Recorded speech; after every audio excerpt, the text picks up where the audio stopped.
Hey, it's Clay Trader, and this will be a video chart on SYNJ.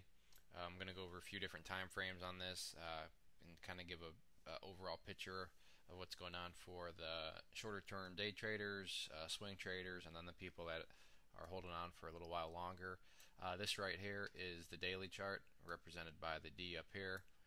And just a real quick overview of this. As you can see, stock was basically dead for just months upon months, and then absolutely exploded, went on a real nice move, multi-bags, and for the new people out there, one bag equals 100%,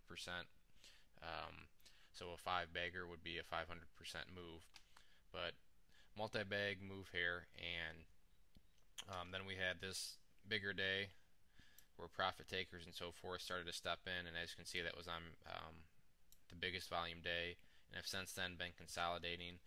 But the good thing that happened today on the daily chart that I liked was this part right here.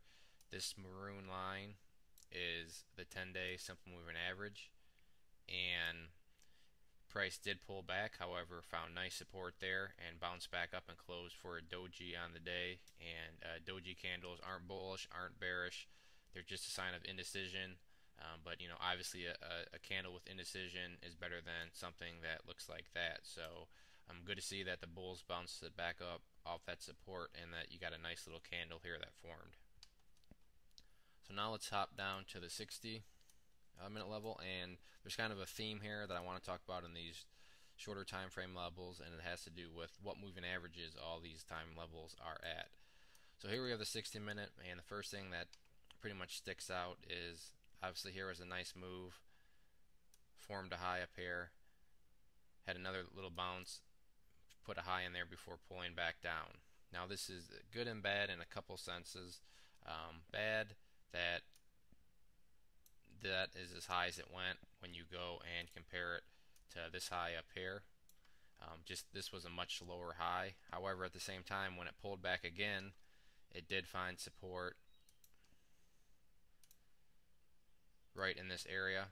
So that is good. If it would have made a lower high and then broken down and made a lower low compared to this one, that would have been a big sign of weakening. However, it came down, and as you can see with this candle right here, found support at this level and then is now working its way back up.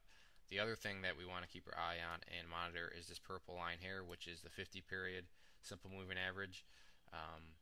So it's hovering right around this area, and hopefully it will bounce up, but it's already lost the 10 and 20 as support. As you can see, those are both underneath it now, but we still do have the 50 period coming underneath, so we'll want to see that one hold strong.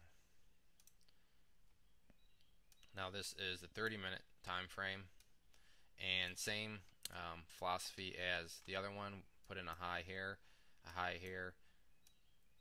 We had a low, and then when it came down, it bounced right off that low, so that's good. Now the other kind of downside on this chart is we already have the 50 period simple moving average above us and sloping down in conjunction with both the 20 and 10.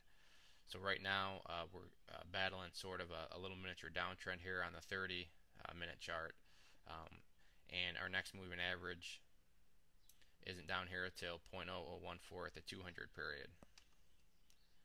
Hopping down one more price level, or not price level, time level, to the 15,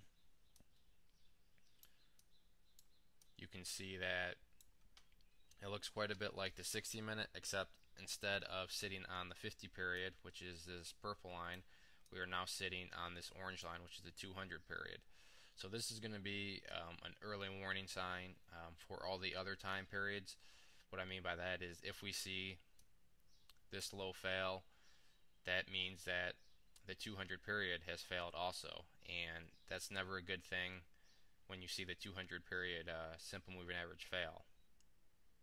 Now the thing to keep in mind is this is on only the 15-minute chart, so just because the 200 fails, that doesn't all of a sudden lead to the conclusion that the daily chart's going to absolutely fall apart and things are going to go haywire and fall to pieces. So just to reiterate, if this orange line does fail on the 15-minute, then you should hop back up to the 30-minute and start to pay a real close eye on what this 200 period is going to do, because this will be the next support level, and kind of so forth and so on as you go up the time periods. But going back to the daily, The key level here is this maroon line, and like I said, this is valued at 0.002 right now. So that's the key support level from a person that's either a swing trader or maybe holding long in the stock, because you'd be using the daily chart. You wouldn't really care about what the 15-minute chart says.